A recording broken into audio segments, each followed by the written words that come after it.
في يوم كنت مسافر مواصلات ورايح الشغل، وكنت بقى لسه مخلّص جيش، طبعًا اللي خلّص جيش هيبقى عارف أنا باتكلّم في إيه، وعمّال بقى أفكّر في الرزق بقى وأفكّر في الفلوس بقى وإزاي هابني نَفْسي وعايز أتجوّز والدنيا دي.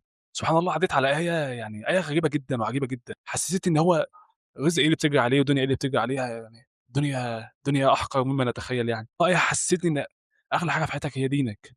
تخيل كده معايا إنسان مش هاقول لك بقى إيلون ماسك والّا عمل شركة والّا شركتين، تخيل كده واحد معاه مُلك الأرض كلّها. شوف بقى ده معاه بقى كام واحد شغال معاه ومش عارف شركات، كوكب الأرض كلّه ملكه، ملكه عظيم، يعني أنت أصلًا البيت اللي أنت عايش فيه ملكه، أمّا تمشي في الشارع كل حاجة ملكه، إنسان غني جدًا صح؟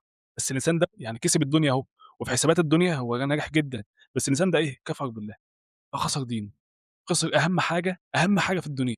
طب تعالَ كده نقرأ الآية، يعني قال تعالى: "إن الذين كفروا" الناس اللي كفرت بالله وألحدت بالله وبعدت عن ربنا، "إن الذين كفروا لو أن لهم ما في الأرض جميعًا." الأرض كلها ملكه، كل بقى ما في الأرض بقى من بحار ومحيطات وأنهار وكل حاجة كله ملكه. "لو أن لهم ما في الأرض جميعًا ومثله معه." يعني مش بس بيملك الأرض، ده بيملك الأرض وزيّها كمان معاه، يعني ملكه إيه، زي ملك الأرض مرتين. إيه ده! ده نجح في الدنيا إزاي بقى وعمل شركات بقى وحاجة عظيمة في الدنيا. المهم ومثله معه ليفتدوا به من عذاب يوم القيامة. يأتي يوم القيامة يقول يعني يا رب خُد كل ملكي، يا رب خُد كل الملك اللي أملكه بس ما اخشش النار، ولا هينفعه أي حاجة. الآية دي تعرّفك إن أغلى حاجة في حياتك هي دينك، أغلى حاجة في حياتك هو علاقتك بربنا. أنت لو أنت علاقتك بربنا تمام وأكل عيشك على قد حالك، أنت أغنى واحد في الدنيا.